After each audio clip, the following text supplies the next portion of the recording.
ஆண்டவருடைய பிள்ளைகளோடு ஆண்டவர் இருக்கிறதனுடைய ஒரு பெரிய அடையாளம் என்ன அப்படின்னு சொன்னா, உங்கள் சத்துருக்களுக்கு முன்பாக ஆண்டவர் ஒரு நாள் உங்கள் தலையை எண்ணெயினால் அபிஷேகம் பண்ணி கர்த்தர் உங்களை ஒரு நாள் நிறுத்துவார்.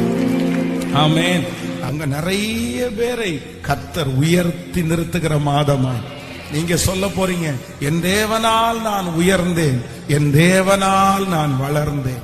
அல்லேலூயா. உங்களுக்கு பெரிய டார்கெட் முடியாது, நான் எப்படி இதை முடிக்க போறேன், இந்த மாதத்துல இதை முடிக்காது அப்படின்னு எல்லாம் நீங்க நினைக்கலாம்.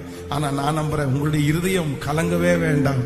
இயேசு நமக்காக யாவையும் செய்து முடிப்பார். நான் நம்புறேன், உங்களுக்கு முன்பாக பெரிய தேவைகள் இருக்கலாம், நீங்க கலங்கி நிற்கலாம். ஆனா இயேசு உங்க பக்கத்துல வந்து என்ன சொல்றாருன்னா, நீ கலங்காத, நீ பயப்படாத, நான் உன் கூட இருக்கிறேன், என்னால் நீ உயருவாய். ஆமென். நான் உயர்றதுக்கு ஒரு டேலண்டும் எனக்குள்ள இல்லையே பாஸ்டர், நான் உயர்றதுக்கு ஒரு வழியும் எனக்குள்ள இல்லையே. நான் நம்புறேன், நமக்கு எதுவுமே வேண்டாம், நமக்குள்ள கர்த்தர் இருக்கிறதுனாலே நாம் உயருவோம், நாம் வளருவோம். சங்கீதக்காரனை பார்த்து அதுதான் கேக்குறாங்க, உனக்கு முன்பாக இருக்கிற அவ்வளவு பெரிய மதில் சுவர நீ என்ன பண்ண போற?